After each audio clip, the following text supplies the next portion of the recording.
Best friend boasted about cheating for a promotion, got dumped and fired when I exposed her.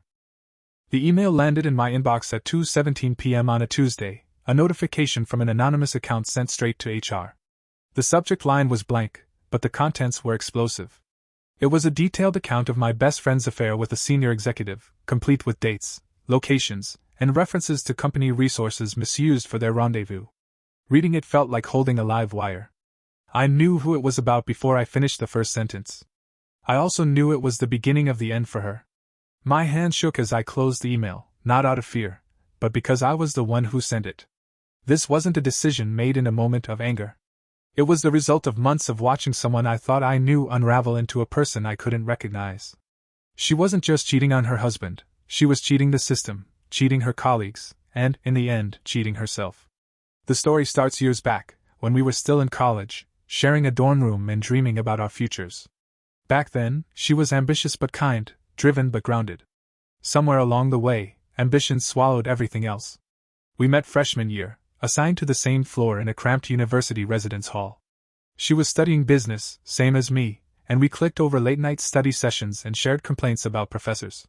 She had a sharp mind, always 2 steps ahead in group projects, and a laugh that could fill a room. After graduation, we stayed close, even as life pulled us in different directions. I landed a job in marketing at a mid-sized firm. A year later, she joined the same company, hired into a slightly higher role because of her knack for networking. The company was big enough to keep us busy but small enough that our paths crossed daily. Lunch breaks, coffee runs, after-work drinks, she was my constant. Her marriage came a year after she started at the company. Her husband was a quiet guy, worked in logistics for a shipping firm, and seemed content letting her shine. Their wedding was small, held in a local park, and I was her maid of honor. She glowed that day, not just from the dress but from the certainty of her choices. I thought they were solid. I thought she was solid. But cracks started showing soon after. It began with small comments about her husband. He was too predictable, she'd say, or didn't understand her drive. She wanted more money, more status, more control. The company became her stage. She chased every opportunity, volunteered for high-visibility projects, and schmoozed with anyone who had a title. I admired her hustle at first. She was good at it. But then she met Thomas, the regional VP of our division, and everything shifted. Thomas was in his late 40s, married, with a corner office and a reputation for favoring employees who flattered him. She started mentioning him casually, coffee meetings to discuss strategy, lunches to align on goals. I didn't think much of it. She was climbing the ladder, and he was a rung. But the meetings stretched into dinners, then weekend conferences, that didn't appear on the company calendar. She didn't hide it from me. She bragged. The first time she admitted it was over drinks at a bar near the office. She leaned across the table, eyes gleaming, and said she was sleeping with Thomas. He'd promised her a promotion to senior manager if she kept him. Entertained. Her words, not mine. She described it like a transaction, cold and calculated. I was stunned but didn't say anything. It wasn't my place. Her husband was at home, probably watching TV, while she was out planning her next move. I told myself to stay out of it. Months passed, and her behavior grew bolder. She texted me screenshots of their chats, flirty messages mixed with work talk. She showed me a receipt for a hotel room booked under the company card, laughing about how she'd expense it as a client meeting. She wore her affair like a badge, proud of her leverage over a powerful man. I started pulling back, not because I judged her choices but because her gloating made my skin crawl. She didn't notice. She was too busy chasing the prize. Her affair with Thomas consumed her. It wasn't just about the promotion anymore, it was about power.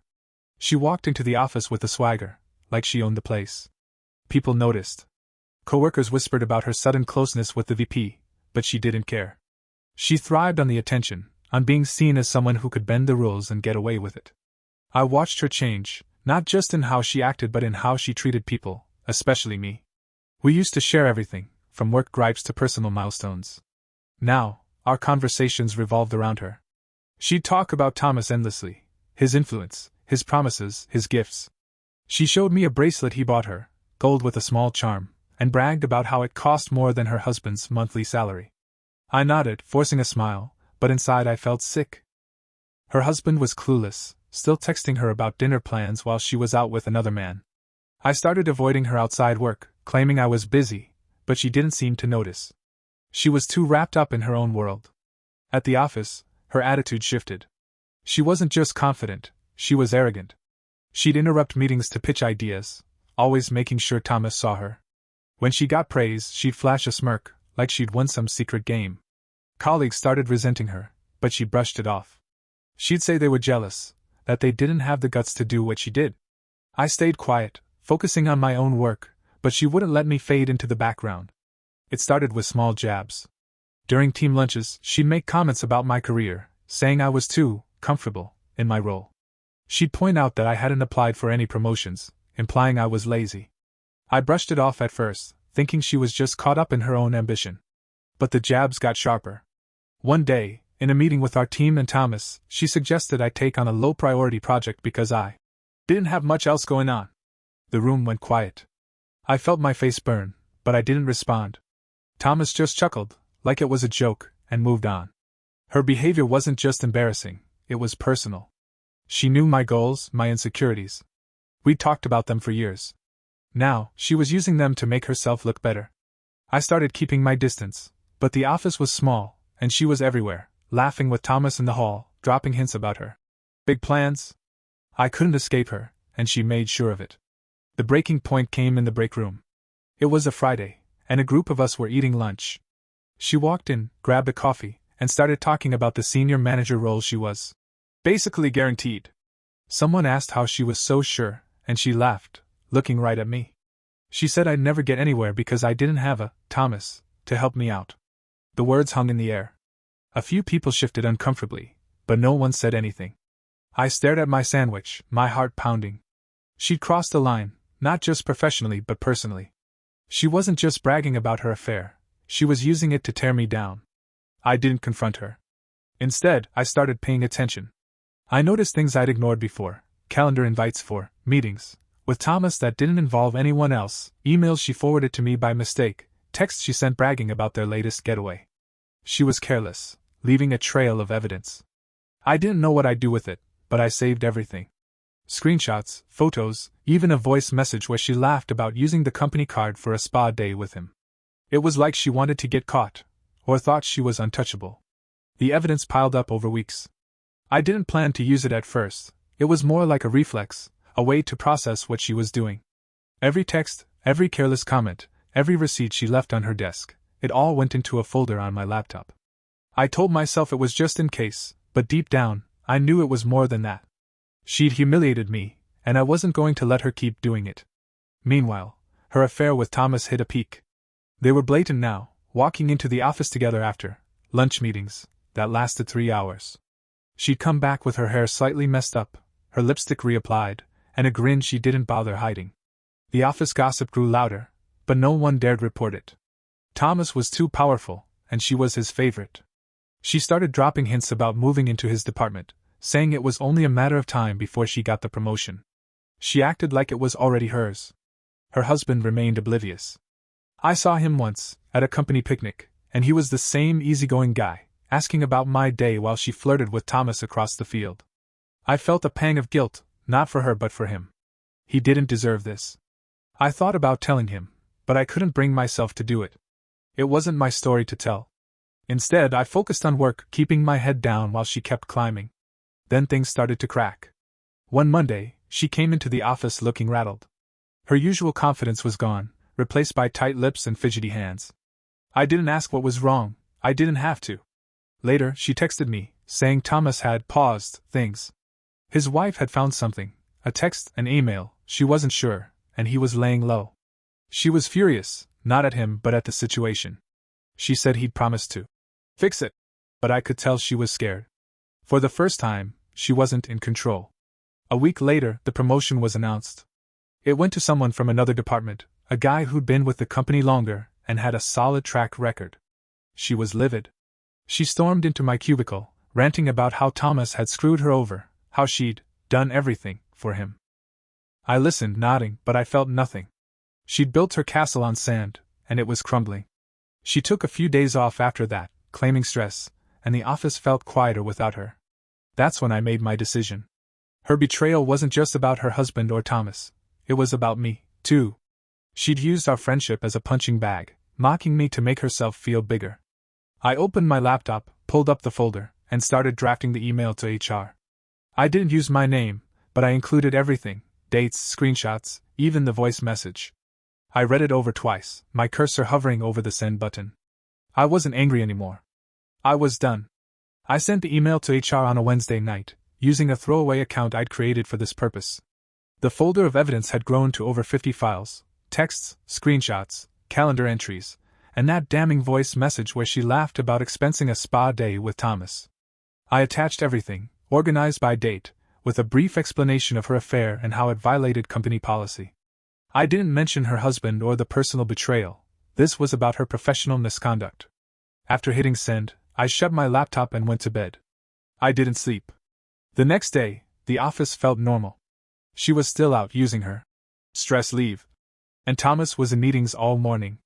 I kept my routine, answered emails, joined a team call, ate lunch at my desk. But my mind was on that email. I didn't know how HR would handle it or how long it would take. Part of me expected nothing to happen. Thomas was a big deal, and she was his protégé. But I'd done my part. The rest was out of my hands. By Friday, things started moving. I overheard 2 colleagues in the break room talking about an HR investigation. They didn't name names, but they mentioned someone in marketing and inappropriate conduct. My stomach twisted. I kept my head down, focusing on a spreadsheet, but I noticed Thomas wasn't in the office that day.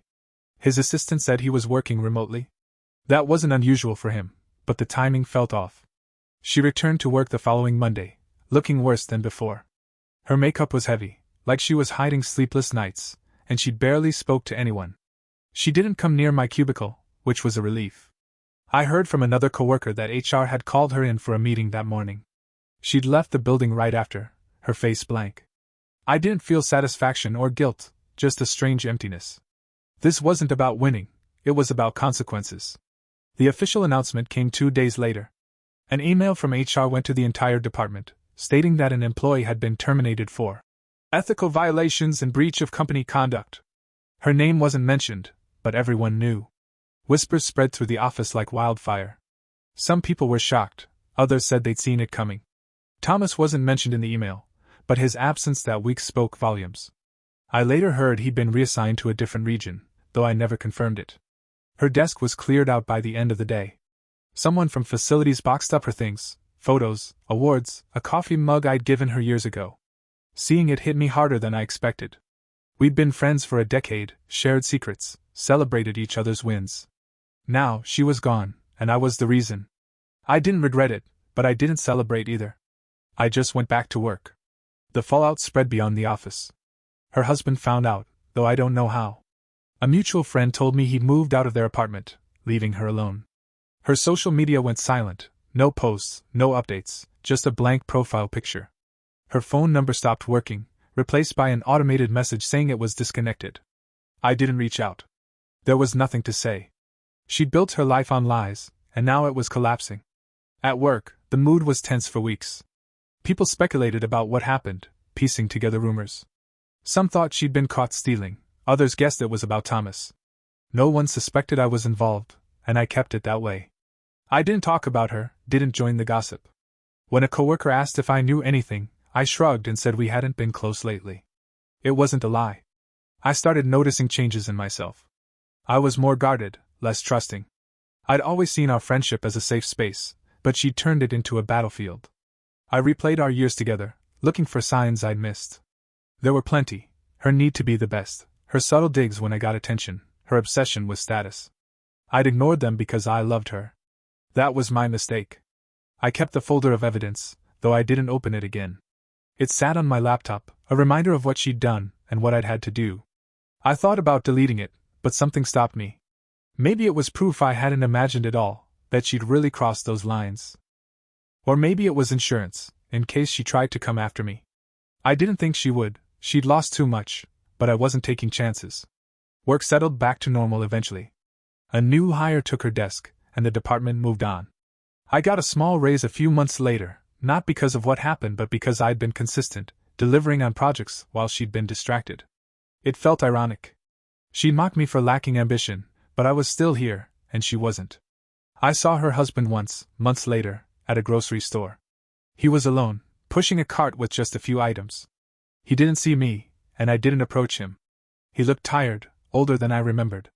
I wondered if he blamed me, if he even knew I'd been her friend. I hoped he was okay, but I didn't dwell on it. His life, like hers, was no longer my concern.